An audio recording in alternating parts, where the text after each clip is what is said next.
我諗 general 會講嗰個搏擊運動嘅風氣好唔好啦？即係香港就呢5年係好咗嘅，即係多咗 gym room 啊，多咗啲搏擊嘅中心啊。咁普通市民對搏擊運動嗰個認識或者個接受程度係即係多咗好多。咁呢個同成個社會氣氛有冇關係呢？咁我諗都有嘅，即係可能之前香港人啲時間都係揾錢啊，即係叫 quality of life 啊，對做運動啊，或者對嗰個關於武力嘅想像，即係你個生活裏邊會唔會接受到暴力嘅事件啊、武力嘅事件，個想像係好低。咁而家個社會可能嗰個風氣就係覺得原來危險同我係好近嘅，又或者覺得所謂嘅 quality of life 除咗買嘢之外，自己嘅身體都好緊要嘅，所以嗰啲其他運動都會多咗其實。咁但係搏擊運動因為始終個目的性好明顯嘛，就係對打同埋你裏邊都好刺激嘅，係啊，即係比起其他運動，咁所以都係普及咗好多。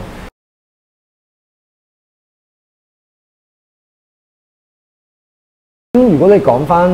運動員嗰方面啦，我就唔會分所謂嘅職業拳擊同埋業餘拳擊嘅，我會叫佢哋做商業拳擊同埋非商業拳擊嘅。商業拳擊就其實就係一個 show 嚟啦，即係嗰個選手嘅水準係要高嘅先好睇嘅。咁但係佢周邊嗰個運作其實最緊要就係個票房啦，即係個賣到錢。所以嗰啲嘢其實就同個運動精神可能遠咗少少嘅，即係佢裏邊都有基本嘅運動精神啊，贏輸嘅判定都要有公平性啊，有可觀性，但係個可觀性就高過公平性好多。所以我嗰邊就唔係好識啦，因為我係一個非商業拳擊嘅運動員啦。咁非商業拳擊喺香港其實嗰個進步就好緩慢，係真係，因為我都打咗差唔多20年啦，係啦。咁其實個水準就輕輕高咗啲咯，即係我哋睇嘅水準高咗啲、低咗啲係點樣咧？唔係就講有冇人識你啊，有冇出名嘅運動員，係講緊喺亞洲水平甚至世界水平嘅非商業拳擊賽事，即係所謂嘅 amateur boxing， 我哋嘅運動員可唔可以躋身到裏邊嘅4強、8強、16強，就入唔到位之類嘅嘢？咁我哋其實每一年都有好多嘅即係拳擊運動員去挑戰呢啲比賽，咁但係嗰個成績都係好偶爾先會喺國際賽裏邊攞到1-2個獎牌咯。咁持續地去做培訓啊，或者個體制裏邊，即係香港政府持續去即係支援嗰啲運動員，去令到佢哋可以有嗰個水平出賽咧，呢個都個進步都係少啲。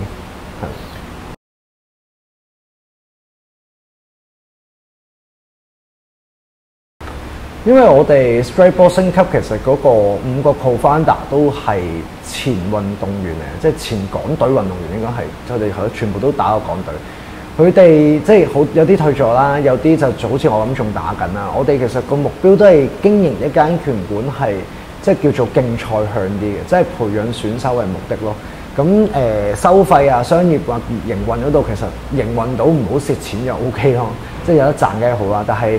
其實你要訓練一個運動員同埋一個商業操作，其實某程度都係矛盾嘅。即係當然有好多人會講得好美麗嘅説話，就係即係可以兩者都兼得啦。但係其實一定有偏重。咁但係我哋5個教練其實都有自己嘅主職嘅，即係自己嘅正職嘅。所以我哋都係用公餘嘅時間去做訓練啦，同埋去教人啦。咁香港嘅運動員生態，我諗壓倒性都係喺業餘時間去做訓練啊咁樣，唔好諗住業餘嘅就渣啲啊，或者嗰個訓練性質就換票咁樣。其實好多香港嘅運動員其實都係公餘時間，可能都會令到佢自己一個星期可能有10幾至20個鐘頭嘅訓練量。其實你攤翻勻，其實唔計休息嘅話，其實同一個全職運動員嘅訓練量其實差唔多。所以我哋呢個宗旨所以開辦呢間拳館啦，咁個目標都係諗住係咯，培養多啲運動員嘅產生。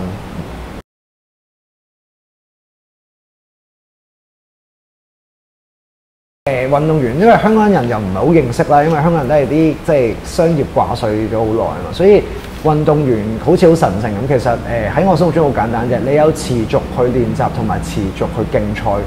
你會為咗一個目標去生活嘅人就係運動員。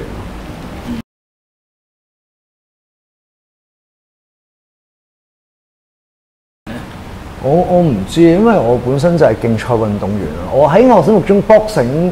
嗰個 ultimate goal 個終極目標咧就係對打噶嘛，即係對練噶嘛，即係對練都好聽咗，其實真係打人啊嘛。你係諗住攞個拳頭打落去，等佢對方有反應啊嘛，即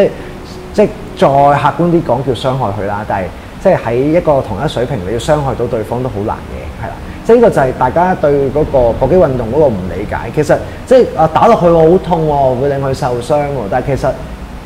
喺個籃球即係一個高水準籃球賽裏邊啦，大家啲身形都好大隻咁樣，似 NBA 咁樣。咁你如果我叫你去同而家啲現役 NBA 嘅中鋒去對冚爭籃板，其實你都入醫院嘅，即係佢都會傷害噶嘛。因為你哋嘅水準唔同。但係其實如果你哋嘅水準差唔多咧，個傷害又相對地比較低，甚至乎係好偶爾、即係好唔小心先會有傷害。咁我哋監管到而家都即係個受傷記錄都一定有嘅，但係你話有嚴重嘅傷害就係冇咯。所以你話咩叫休閒嘅拳擊唔使對打，咁我又好奇怪。咁點解唔跳舞啊、耍太極啊嗰啲？其實一樣都係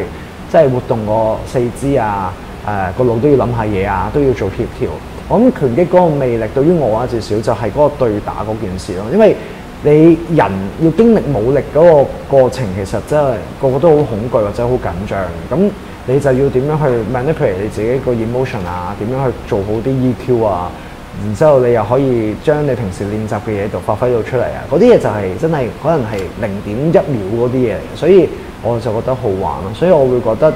如果冇對打嘅拳擊，就應該就唔係拳擊嘅，應該係啲健身操嚟嘅。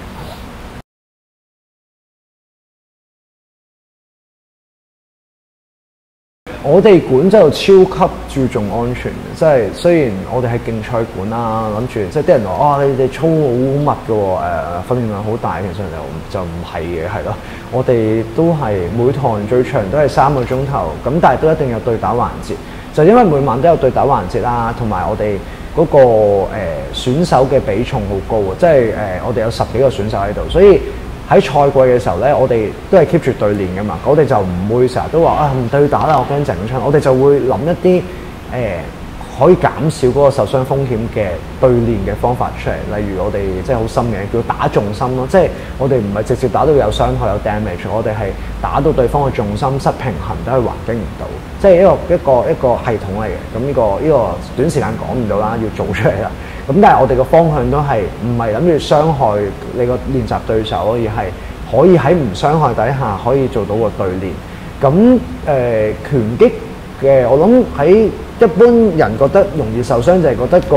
畫面就一拳拳打落對方塊面度啦。咁首先我哋會揀一啲合規格嘅手套啦，呢個香港又好少有人講嘅。即係你喺出邊咧講戴手套啊咁啊，我戴個大安士啲就你啦咁。咁其實個手套個安士幾大都好啦，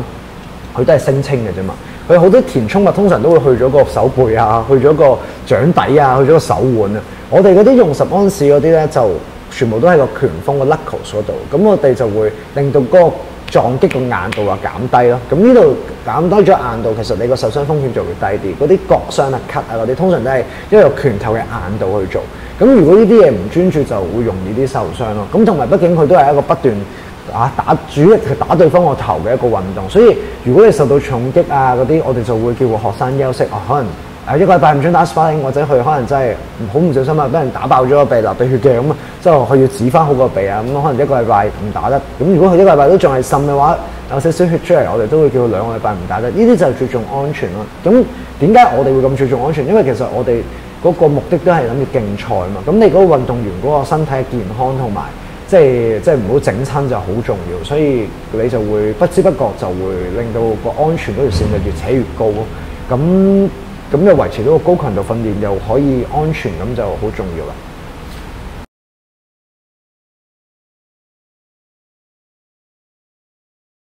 講咗點解會做呢件事先，因為你真係中意呢件事啊嘛。即係我諗你一個運動員其實就係想變得更加強啊嘛。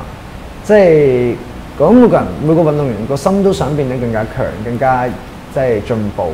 嘅。咁你透過咩方法去變得強或者進步，就係同你更加強嘅對手去對練或者打 sparring 啊，或者比賽啊咁樣。咁所以係咯，尋找更加強嘅對手，所以就會打到出去外埠咯。因為香港咧就有香港拳擊總會啦，每年都會搞好多個本地賽嘅，即係喺4月開始打到12月就會產生香港冠軍嘅。咁我哋啲運動員基本上入門都係打本地賽開始㗎啦。然之後咁你喺香港打到香港嘅水準嘅選手啦，咁如果你覺得自己再 OK 啲啦，都係名列前茅啊，或者你 keep 住玩嘅運動都覺得自己係應付得到啦，咁你就會想挑戰更加高嘅舞台。咁亞洲嘅水平其實就係比香港高一截咯，咁世界嘅水平又比亞洲高一截，係啦，咁所以我哋就會出去打外賽咯。運動員要去比賽，即係最理想梗係個運動員係有資助有分定啦。咁香港拳擊總會都有少少嘅，係咯，即係唔係多，但係都有嘅。咁有啲事費嗰啲我哋都會去嘅。咁但係嗰個錢係咪真係會好誇張？又唔係咯，平過一次去日本啦，我諗係。咁所以我哋想見識更加強嘅對手，更加高嘅舞台，就會自費都會去嘅有時。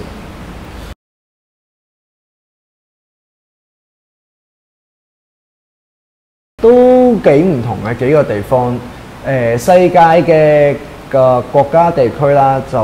有2種方法去訓練拳擊運動員啦。唔好講咁闊啦，就講拳擊運動員啦。咁一種就叫舉國制啦，即係舉國制就係中國嘅嘢嚟嘅，即係你會編制咗一班人，就係呢班人就係細個過嚟練習啦，然之後就全部都練拳擊嘅，咁可能練有1000人咁樣，之後佢最好嗰幾個就會變成一個運動員留咗喺度，最好成績嘅喺度，咁啊你成績差咪可以摟走咁啊，係一個叫舉國制啦。有其他地方，譬如台灣咁樣，可能你啲中學啊就會有拳擊班嘅，咁嗰啲人自己中意去啊參加咗之後，佢哋就會搞全國嘅高中聯賽咁樣，好似日本咁樣，即係舊嘅日本咁樣。即係就會打，咁啲優秀嘅選手就會繼續留，即係會編入國家隊度效力，又或者甚至乎轉呢個商業拳擊自己去單體跳到出嚟，即係用職業即係職業拳擊去揾食咁樣咯。咁所以呢個就係香港都做唔到嘅嘢咯，即係香港就個拳擊運動唔係香港嘅重點項目啦，所以佢裏邊嘅支援係只係不過俾個總會，但係運動員就係冇一個分定去養住佢全職運動員嘅。曹星如係全職攞資助嘅，咁但係應該都係有個期限，即係佢啱啱之前打呢個奧運資格賽去咗約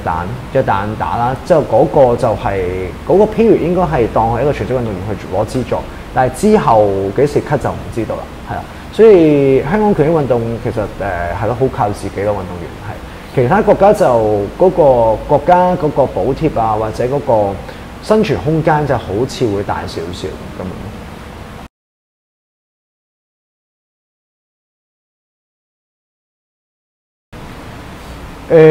如果你飯都開唔到咧，應該做乜都冇前途嘅，係啦。即係我諗你想做某件事之前，你要自己解決咗嗰個食飯嘅問題先嘅，係啊，即係。首先係陳嘉上講啦，我細個讀電影啊嘛，所以好記得呢句，就係佢話，即係你唔係拎個夢想嚟食飯嘅，你係應該揾啲飯俾個夢想食嘅，即係你 support 到你自己嘅生活 ，support 到你自己選擇嘅生活應該講係啦。你個生活又好闊㗎嘛，你食3餐溫飽又叫生活，你要揸靚車買靚樓又有生活，係啦，即係好多唔同嘅生活。你選擇咗個生活之後，你都仍然追求嗰樣嘢，我諗嗰樣嘢就係你中意嗰樣嘢。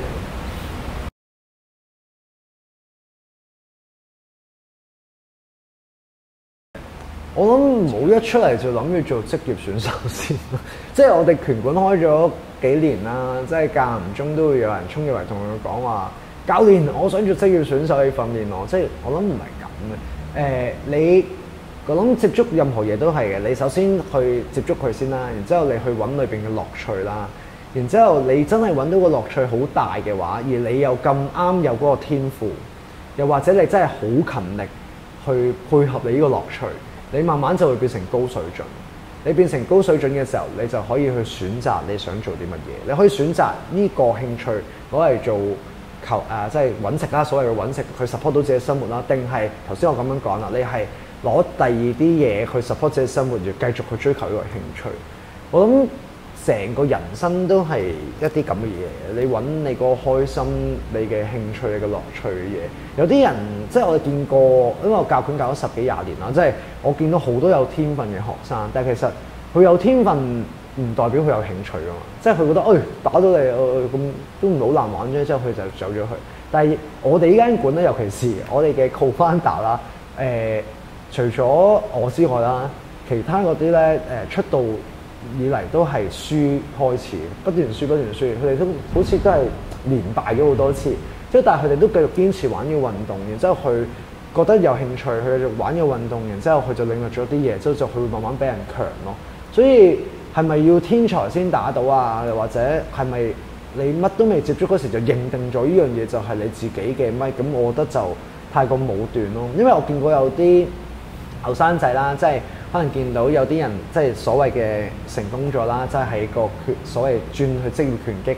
個形象做得好好啦，或者個感覺好似好有錢啊，或者好有地位啊，好有面咁樣。但係之後就話我要做職業拳擊手，咁佢就 all in 啊，即係佢又乜都唔做啊，書都唔係幾想讀啊，然之後就去做職業拳擊手。但係其實同個世界所有嘢一樣噶嘛，即係你所有嘢都有配套，唔係就係你自己覺得 OK 咁就 OK 嘅。你係要你自己好努力啦，你自己真係有突破啦，你身邊人要幫到你啦，你個團隊即係至少成立個團隊啦，之後你先會去有嗰個影響力咯。所以嗰件事唔好咁一廂情願去覺得自己嘅熱情係點啊，你個熱情要透過你嘅行動同埋你同其他人嘅互動去做出嚟嗰樣嘢先叫做中意咯。我諗係啊。